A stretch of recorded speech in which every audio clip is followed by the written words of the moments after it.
Dime, filla. Ti escoitaches os berros desta noite? Que berros? Os que proviñan do mar. Eu non. E ti tampouco. Miña avoa dela nunca foi moi expresiva, pero sei que ela tamén escoitou ese berro de noite que dicía deixádeme ir. Adoito ir á praia para pensar en cousas ás que non lles encontro resposta, pero esta vez foi diferente.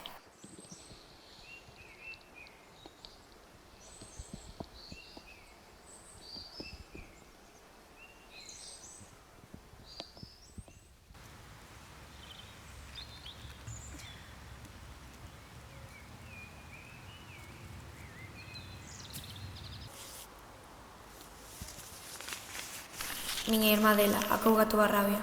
Afogaron o meu corpo, pero deronme as para seguir voando ceibe na procura de xustiza e vinganza. Se algún día escoitas o meu nome no vento, lembra que fui inocente e amei tato final. Isaura, 1940. Tiña que atopar resposta, tanto da carta como da existencia do nome da miña avoa nela. E só podía atopalo nun lugar.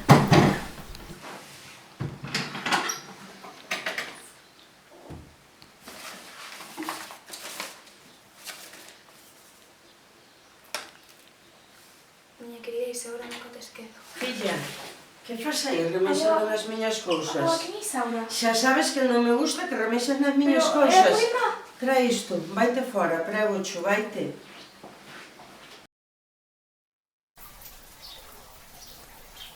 A terra, o que é da terra, o mar, o que é do mar.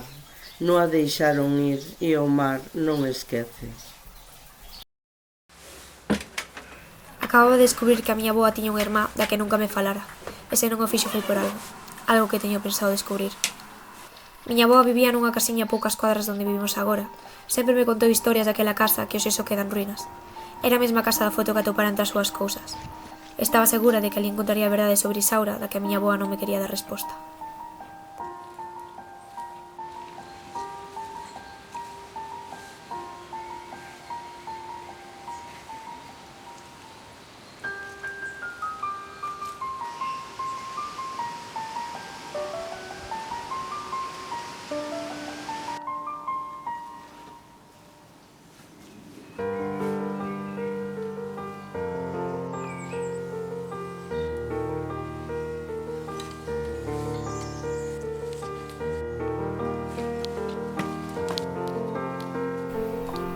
Harteime a buscar algunha proba nesa bella casa, ata o punto de pensar que chegar ata ali non valera a pena.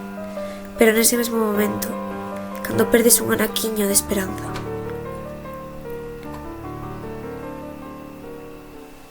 aparece a chispa.